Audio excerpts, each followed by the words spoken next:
All right, today we're going to talk about the really surprising connection between artificial intelligence and a psychological trigger that's so basic, even monkeys get it. And we're going to see why understanding this is becoming, well, absolutely essential for your career. So let's jump right in. I'm going to start with just a number 49%. Now, I know what you're thinking 49% of what? Well, this is a number that has everything to do with your job security in the world we live in right now. Yep, that's it. Almost half of all employers admit that they're more likely to keep their employees who have solid AI skills, especially if things get a little rocky in the economy. And look, this isn't some prediction about the future. This is happening today. So let's really dig into why this is such a big deal. The truth is, knowing your way around AI has gone from being, a nice little bonus on your resume to a core skill that companies are actually looking for. And they're rewarding it. So what's the real advantage here? Well, for starters, these skills can basically make you recession-proof. When things get tight, companies hold on to the people with high-value skills. Also, a lot of managers who aren't AI experts themselves are specifically looking to hire people who are. They need you. And here's the real kicker. About a third of hiring managers are only hiring people who are already good with AI. The message is pretty clear. Okay, so we've established that AI is the tool you have to get good at. But what about the human side of things? What's that timeless, fundamental skill that we can use AI to get better at? Well, the answer, funny enough, comes from a couple of monkeys. And that brings us to this really famous experiment with capuchin monkeys that tells us something incredibly deep about the psychology of fairness. And believe me, fairness is the absolute foundation for building trust in any kind of relationship, especially in sales. Okay, so picture this. You've got two monkeys in cages right next to each other. They're both taught to do a super simple task. Just hand a rock to a researcher. In the first round, every time a monkey does the task, they both get a slice of cucumber. And the results? They're both totally fine with it. Happy campers. They'll do it all day long because it's a fair trade. But then the researchers switch it up just a little bit. Both monkeys do the exact same task. But this time, monkey 1 gets his usual cucumber, but he sees monkey 2 get a grape, which to a monkey is like getting a fancy dessert. The reaction? It is instant.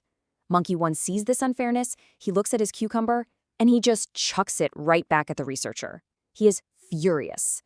The guy who ran the study, Franz de Waal, he put it just perfectly. He said, what you're seeing from that monkey is basically the primal version of a Wall Street protest. It's this deep, powerful, hardwired reaction to things not being fair. So here's the big takeaway for us. The second a customer or a client feels that something is unfair, that trust is just gone. It's shattered. And it doesn't matter if it's about the price or the service they got or even just how much attention you paid to them.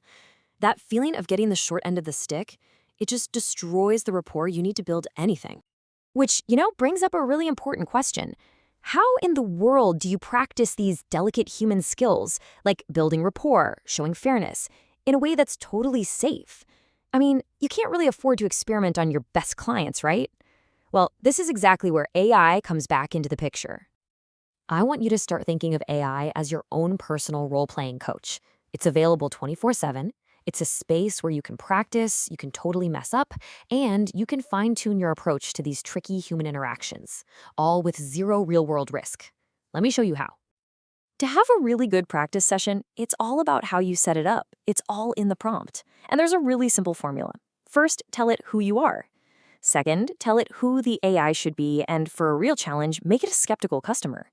Third, be specific about your goal, like, I want to practice building rapport.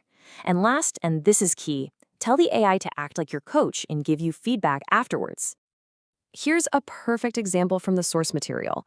Look at how specific it is. It sets the scene, selling a gym membership, and it directly asks the AI to be a little difficult, to be skeptical, so the person can practice navigating a real conversation. That's the kind of detail that turns a simple chat into a seriously powerful training session. So let's pull all these different ideas together now.